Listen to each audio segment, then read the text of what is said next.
Então vamos lá, Rafael. O presidente Jair Bolsonaro participou no último sábado de uma manifestação pró-governo em Brasília, acompanhado de alguns ministros. Participaram milhares de apoiadores, principalmente religiosos e ruralistas, que foram à capital vindos de todas as partes do país. A chamada Marcha da Família Cristã pela Liberdade também aconteceu em outros estados. Os manifestantes usavam verde e amarelo e carregavam faixas pedindo a criminalização do comunismo e o voto impresso, entre outras bandeiras. Rafael, é com vocês. Muito bem, vamos saber do Jean Lopes. O que significa politicamente essas manifestações, Jean? Significa muito, Rafael. Nos últimos 3 finais de semana, a cada um deles aconteceram no Brasil e, sobretudo, aconteceram em Brasília, né, capital desta nação, manifestações espontâneas de grande parte de quem ali estava e alguns outros grupos, né, segmentados, como o pessoal do mundo rural.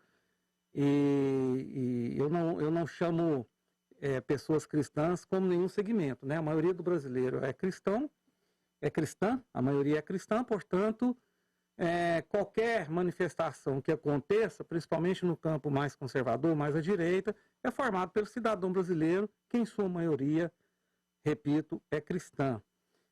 Jair Bolsonaro, que vem sendo detonado dia e noite, 24 horas por dia, na grande mídia, na velha mídia, pela oposição nefasta, irresponsável, infantil, imatura, e sobretudo pelo aquele circo que eles chamam de CPI da Covid, mostra muita força, porque nenhum político nesse Brasil apanha tanto e, ao mesmo tempo, tem a sua popularidade tão conservada e, às vezes, até crescente.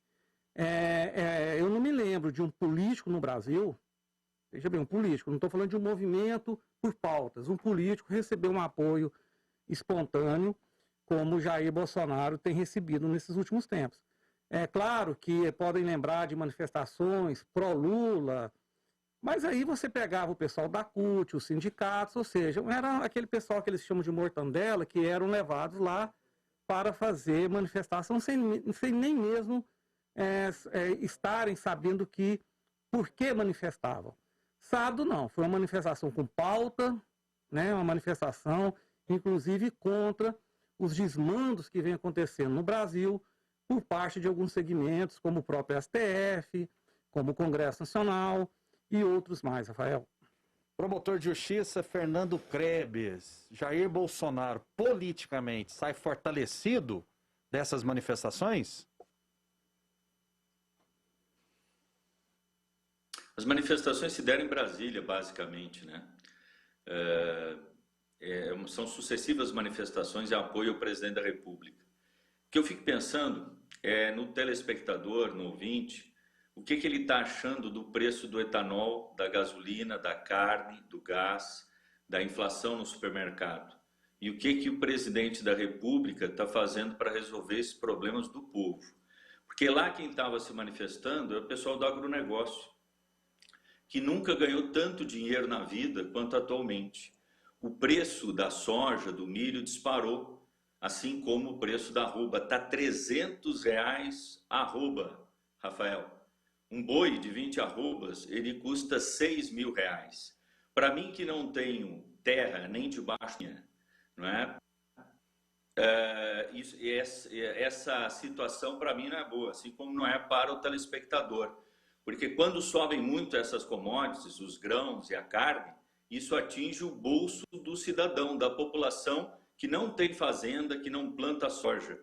E esse pessoal do agronegócio foi muito favorecido pela enorme desvalorização do real, que tornou muito atrativa a venda de soja, de milho, né, e de carne para o exterior, especialmente para a China, que tem comprado como nunca soja, milho e carne no Brasil. Inclusive, boi em pé até eles têm comprado. Isso faz com que esses produtos se encareçam no mercado interno. E hoje pela manhã eu ouvia um representante de uma cooperativa de produtores de leite que reclamava da situação do leite, porque o mercado do leite ele é completamente diferente desses outros, porque ele é um mercado destinado ao mercado interno, né? Ele é voltado para o mercado interno, né? Ao contrário desses outros, não é, que deixam o mercado interno em segundo plano, acabam vendendo a sua produção e com isso gerando inflação nesses preços fundamentais que diz respeito à alimentação da população.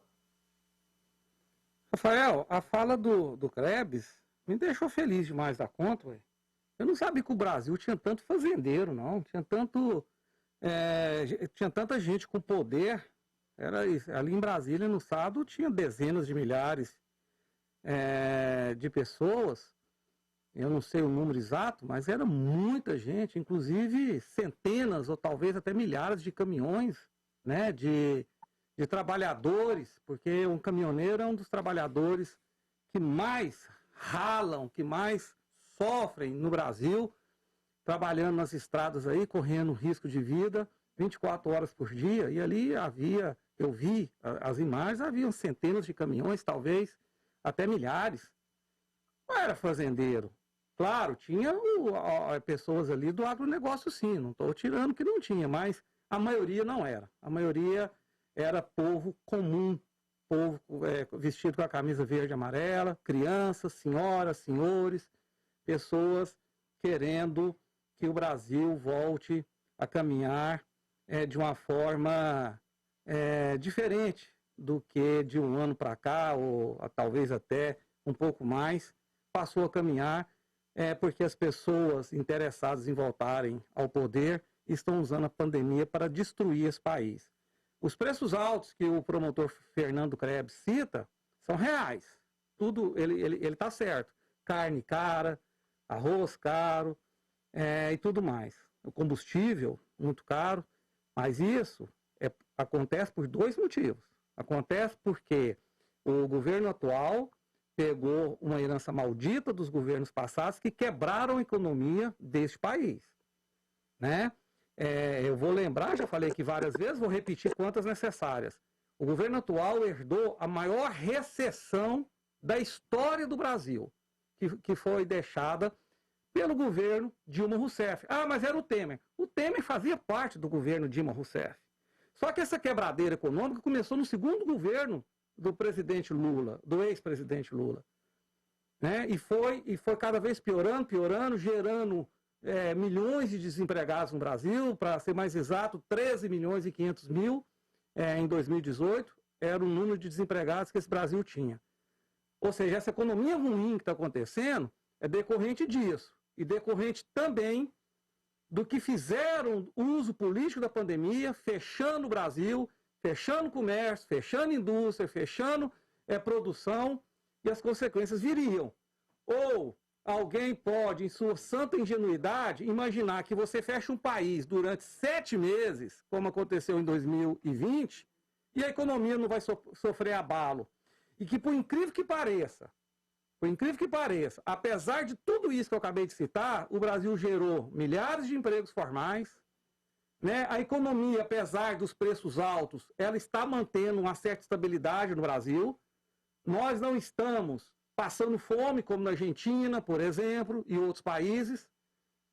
E aqueles que defenderam o fechamento da economia do Brasil durante praticamente um ano são os que criticam a economia, os preços altos, né? Que está ocorrendo na nação. É uma incoerência total, Rafael Vasconcelos. Promotor de Justiça Fernando Krebs, há contradição? Sim, a contradição é evidente, porque não dá para se culpar pela situação econômica do país por completo, porque em se tratando destes produtos do agronegócio, é preciso esclarecer que a indústria do agronegócio ela não parou, em momento algum. O campo parou de produzir e a pecuária também não, porque são produtos essenciais, não é? É muito fácil se culpar o governo passado, não é? O governador Ronaldo Caiado tem muitas razões para criticar o governo passado, porque pegou uma situação economicamente horrorosa. No entanto, ele está investindo R$1 bilhão na reforma de 1.000 quilômetros, né, de rodovias. Ou seja, está fazendo. do governante, e eu me coloco assim como povo, que não é nem de esquerda, nem de direita, que não é nem contra, nem a favor, não é? Ele quer resultado. E esse povo que quer resultado, ele precisa andar de carro, e ele precisa de resposta para estas situações. Nós, enquanto contribuintes, enquanto cidadãos, nós queremos que o governo seja um governo de resultado, que traz resultado benéfico à população, e não apenas a uma parte ou um segmento. Não é? O Jean falou também que lá não tinha só agricultores ou pecuaristas, mas o agronegócio, todos nós sabemos que ele é muito forte em Goiás, é muito forte no Brasil inteiro, a quantidade de propriedades é muito grande, não é? E a gente não foi feito um censo para saber a origem das pessoas que lá estavam, né? Mas esse segmento, ele que vem apoiando o presidente da República, inclusive com seus sindicatos rurais, etc., não é? Ele é o segmento que está ganhando hoje com a economia. Não é? Agora, o resto da população, os trabalhadores, o povão, a classe média, não é? Eles estão sofrendo com a volta da inflação. Foi dito também pelo que nós herdamos a maior recessão da história da economia brasileira. Não sei de qual período, porque, salvo me engano, eu estou sem os dados, mas no governo Sarney, logo depois, quando acaba o governo Sarney, na década de 80, que é considerada pelos economistas a década perdida, me parece que a recessão foi maior. Não é? Eu não vou afirmar isso categoricamente, porque sem os dados eu não tenho segurança para poder afirmar, mas eu tenho essa impressão de que nesse período econômico o país deixou de crescer, tem uma recessão, tem uma grande quebradeira na indústria, uma grande desindustrialização do país, não é? E depois se superou isso. Mas nós já tivemos também outros momentos na história do Brasil onde a situação econômica esteve muito ruim. Inclusive, antes do governo Fernando Cardoso, a inflação que chegava a 80% ao mês, eu me lembro disso, já era funcionário público, né? E a gente ia correr no supermercado para comprar, fazer a compra logo depois de receber salário, porque no dia seguinte tinha subido o preço. Então, eu me preocupo com o retorno dessa situação, porque eu vejo a inflação real, a do supermercado, não é a inflação oficial. No supermercado tudo está subindo muito, está subindo 25%, 30%. O combustível já subiu sendo mais de 30%, o gás de cozinha também. Né? Isso tem efeito cascata em toda a economia brasileira. Né? Bem, o promotor está sem os dados, eu vou passar para ele os dados. As duas maiores recessões, as mais longas que o Brasil experimentou na história, aconteceram, a primeira delas, do terceiro trimestre de 89 ao quarto trimestre de 92, praticamente ali durante o governo Collor. E o segundo, e o mais longo, aconteceu do segundo trimestre de 2014, governo Dilma, ao quarto trimestre de 2016. Só para passar a informação correta, eu estou com os dados aqui em mãos, eu não falo aquilo sem embasamento. E naquela ocasião não havia pandemia, né? Não havia pandemia, mas havia roubalheira. Rafael, veja bem, o Fernando Krebs falou uma coisa real do investimento do governo Ronaldo Caiado, apesar de ter pego um estado com muitos problemas, inclusive muito endividado. É verdade. Mas a gente tem que lembrar que o governo federal investiu 700 bilhões de reais no combate à pandemia. Vou repetir, 700 bilhões de reais no combate à pandemia. É necessário lembrar que o governo federal é refém, como qualquer governo, não é esse não, refém do orçamento da União. E que se ele passar por cima, gastar mais do orçamento, ou seja, gastar mais do que arrecada, ele vai ser enquadrado na lei de responsabilidade e pode sofrer impeachment. Foi o que a Dilma Rousseff, o que aconteceu com a Dilma Rousseff em 2016. Portanto, as situações são diferentes. Essa situação econômica nos preços altos, e eu volto a dizer, eu concordo que os preços estão altos, eu sofro com isso, eu uso combustível, a alimentação e tudo mais, são decorrentes de duas situações, e que o governo federal tem feito mais até do que era possível fazer, talvez. Né? Essa situação é motivada pela quebradeira imposta do governo petista e pela pandemia que quebrou a economia, não foi no Brasil não, foi no mundo todo. E mesmo assim o Brasil está tendo esse ano a maior produção de sua história, produção agrícola de sua história, né? E outros ganhos mais, está conseguindo manter emprego dentro de uma pandemia, onde está tudo muito difícil para todo mundo. Ah, mas a produção é grande, mas o consumo não é.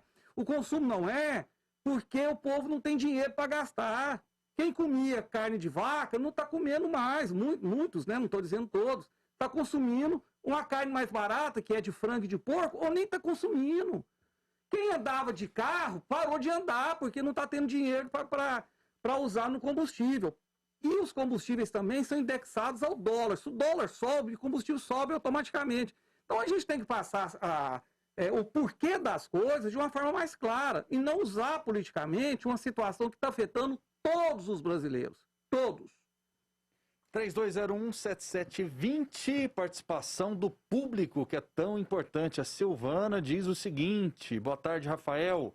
O promotor Fernando Krebs está certo, porque as coisas estão muito altas. Parabéns ao promotor. Vamos lá. Bom dia, Rafael. Por favor, passa isso para o promotor. O diabo é tão sutil que ele domina o homem e, ao mesmo tempo, convence que ele não está sendo dominado. O Vilmar do Novo Horizonte. Está passado o recado aí. O governo federal não tem um programa de governo. Os resultados são péssimos. Para o povão subiu tudo: alimentos, remédios e transporte. Jean Lopes. Acabei de explicar o motivo dos preços subirem. O governo federal está fazendo o possível. Eu vou dar o exemplo da Argentina, onde a Argentina, que sofre o mesmo problema que o Brasil, aliás, como todos, né, da pandemia, é um país socialista que, entre aspas, pensa no povo, na verdade não pensa no povo, pensa em usar o povo. As pessoas estão desenterrando carne podre da terra para se alimentarem. Estão pessoas que eram de classe média, hoje estão na miséria, pegando comida em chão. É só entrar na internet e buscar os vídeos e as imagens daquele país. No Brasil isso não está ocorrendo. A gente tem passado uma situação difícil mesmo em relação aos preços, e não é o povão, não é como diz a mensagem, são todos os brasileiros. Claro que aqueles que são mais poderosos, têm mais dinheiro, eles vão superar as dificuldades com mais facilidade do que aqueles que não têm. Isso é uma coisa lógica. Mas a dificuldade está para todos. Muitas pessoas que tinham comércios, indústrias, quebraram, fecharam as portas. Pessoas ricas que de repente se transformaram em pessoas pobres, vítimas que são de um mal causado por uma nação, um mal que veio de uma nação estrangeira, que é o vírus, que é a pandemia. Boa tarde, Rafael. Fala para o Jean Lopes que quem está culpando o nosso presidente Bolsonaro da guerra que acontece no Oriente. Bolsonaro deixou o combustível a cargo de muitos governadores de estado pelos comunistas do STF, Jean.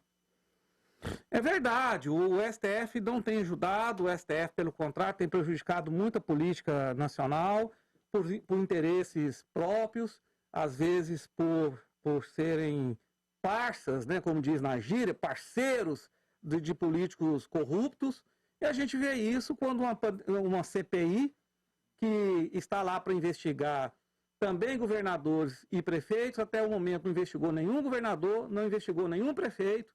Muitos têm denúncias seríssimas de desvio de dinheiro, muitos têm denúncias seríssimas de corrupção.